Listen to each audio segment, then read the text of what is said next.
Shalom, my brothers and sisters out there. It's your brother Micaiah from One Nation, One Power, the Church of Christ. And I want to give all praise, honor, and glory to the Most High, Ahaya, by Hashem Yeshaya, Ruach Kodash. And, we're going to be speaking about Gad today, right before we hit this so-called Thanksgiving holiday. All right? We're going to do like a short lesson in regards to the Native American.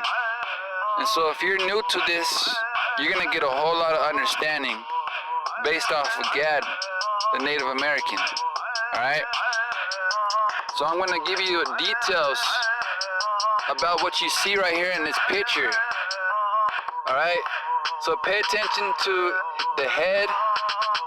You know what the Gadite right there is wearing on his head, that crown. Pay attention to the shield, and pay attention and understand that he is a person that runs inside the mountains. Alright? So let's go to the book of Genesis, chapter 49. Genesis, chapter 49. Genesis, chapter 49. We'll look at verse 19. And it says, Gad, a troop shall overcome him, but he shall overcome at the last. What? Gad. Let's read that in today's terms. Native American, a troop shall overcome him, but he shall overcome at the last. Native American, the United States Army shall overcome you. What? Native American, the United States Army shall overcome you. But you, Gadite, you, Native American, shall overcome at the last. So as we look at prophecy and we look at history, right, we can see the prophecy written in Scripture about the Gadite. And also we can look at the prophecy and understand that when Christopher Columbus came, he came for a specific reason. But the lie that they want to continue to keep pushing is that they want to say that Christopher Columbus was trying to go there to India. He was trying to look for an Indian or whatever, right? And so, that's the lie that they want to push. And so he went this way and he's supposed to go that way, blah, blah, blah. And so, he ended up traveling to, the Americas, right? So he stepped forth over there and saw that our women, our people were beautiful, that we had a lot of treasures up on our land. That land of America, it's full of milk and honey. It's full of treasures, minerals, rubies, diamonds, beautiful lands, my brothers and sisters. This is why they came over here. But not only why they came over here is because our ancestors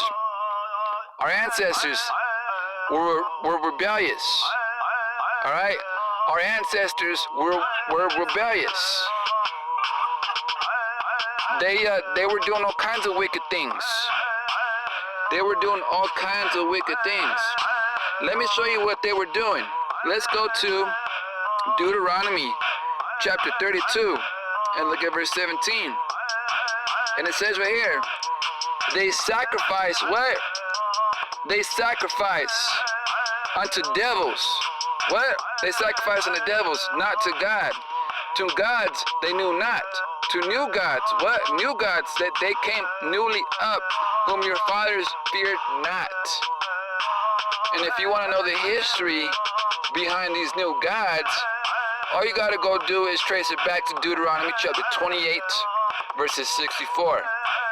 That we're worshiping gods that our forefathers, they had no reasoning of these. And if you want to go beyond that, of why these curses have been put on us, you go straight to the book of Jasher. I think it's in the book of Jasher chapter 9. Alright? So that's where you want to get your history from.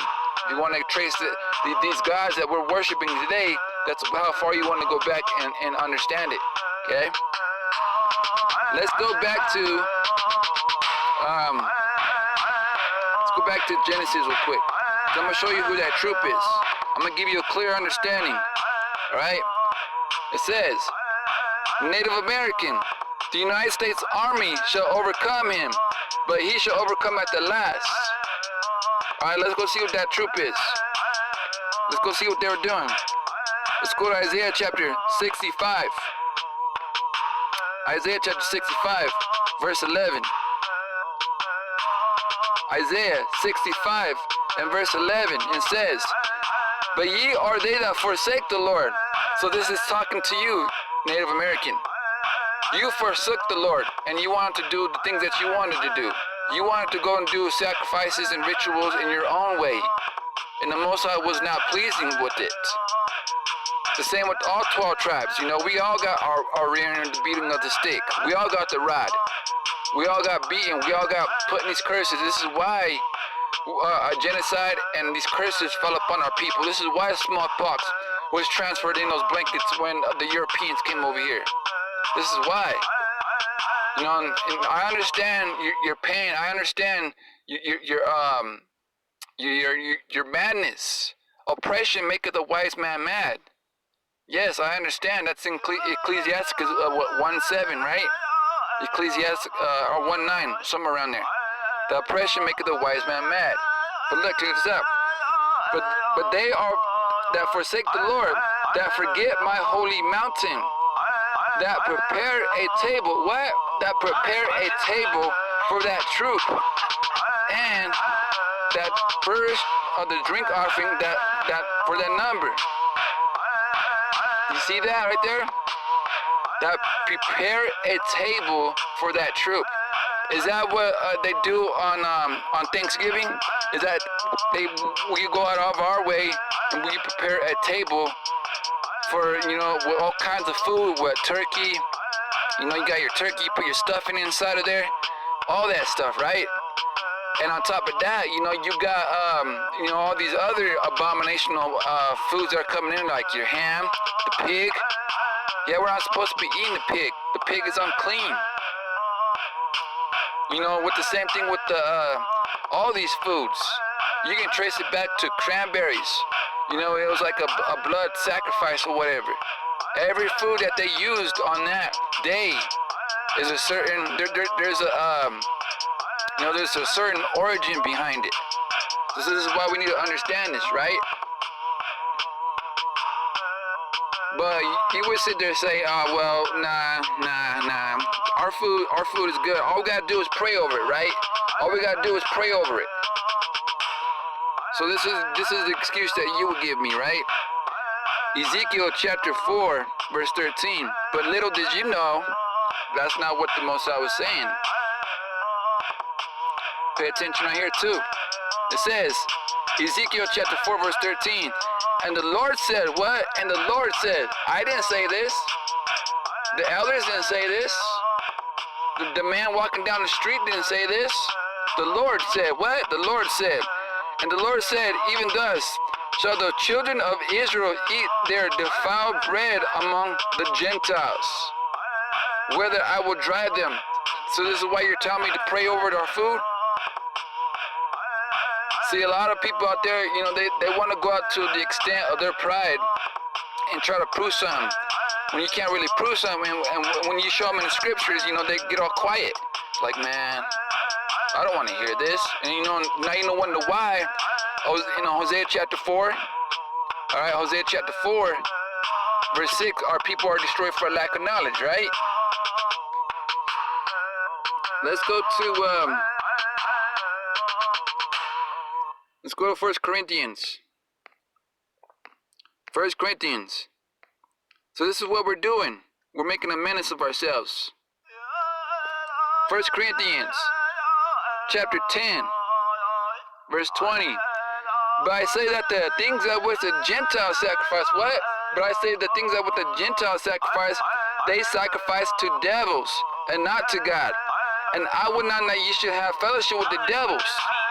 You cannot drink of the cup of the Lord and the cup of the devils. You cannot be partakers of the Lord's table and of the table of devils. So out of our ignorance and our stupidity at times, you know, we're doing things of rituals and traditions of the Gentiles. The Most High didn't give us Thanksgiving. He didn't give us Christmas. You know what I'm saying? You see that right there? It says, do we provoke the Lord to jealousy? No, we don't do that. But let's go back over here real quick. Let's keep talking about Gad real fast, alright? Here's some more history about Gad. First Chronicles chapter 12, verse 8. This is a little bit more insight about the Native American. And of the Gadites,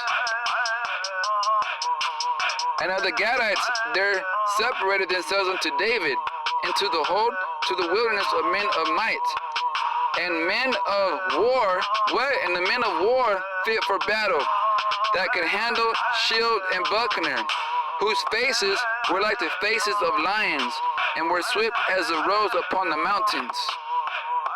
All right, keep that in your mind real quick. Doesn't his face look like the face of lions, and that he's fit for war right there? Look, you got a little tomahawk in his right hand.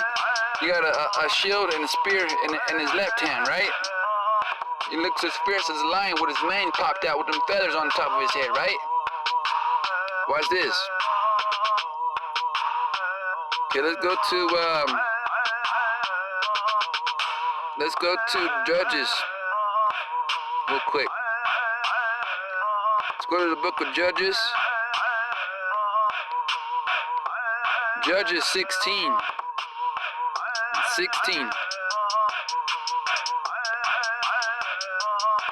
I'm going to show you something right here too, okay? So this is why Native Americans have long hair, okay? And this is why they don't like to cut it. It's like their sixth sense, okay? But this is a little short story.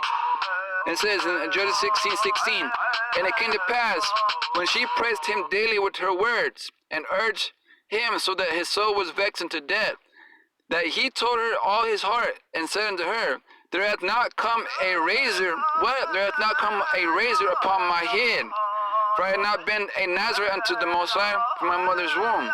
If I is shaven, then my strength will go from me, and I should become weak and like any other man. I should become weak and like any other man. So this is why Native Americans don't like to shave their heads, and especially when they go inside the war.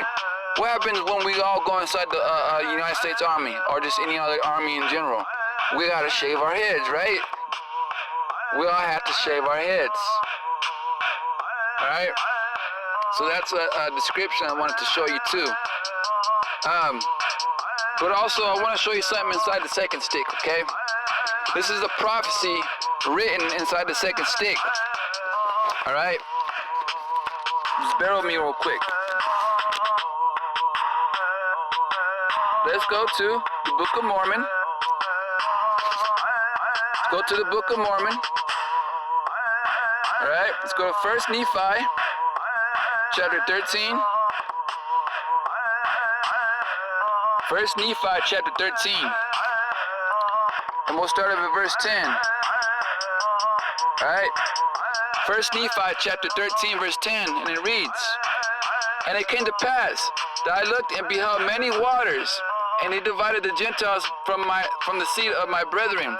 And it came to pass that the angel said unto me, behold, the wrath of God is upon the seed of thy brethren. And I looked and behold a man.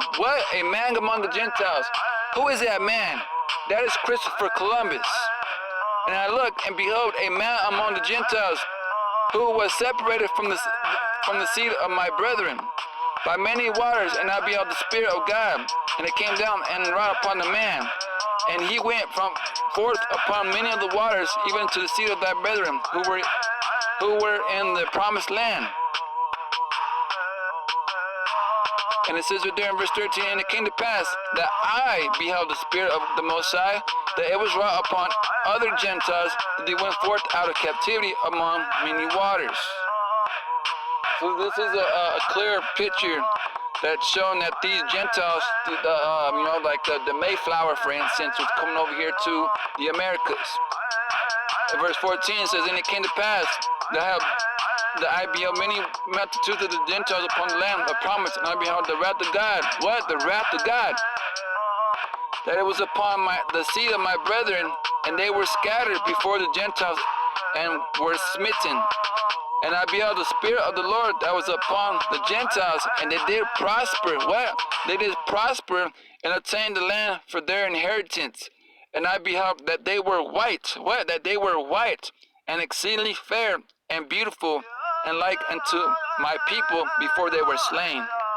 So that these Gentiles, you know, they're beautiful, you know, and all stuff like that, you know. And some of these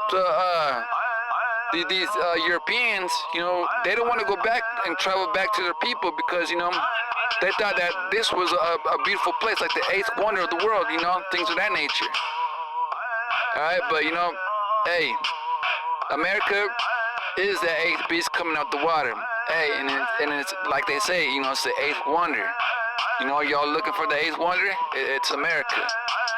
All right, but I just thought I'd bring that up to you guys. Alright, I just want to say shalom. I love you guys. And, you know, I'll see you guys soon. Alright, shalom.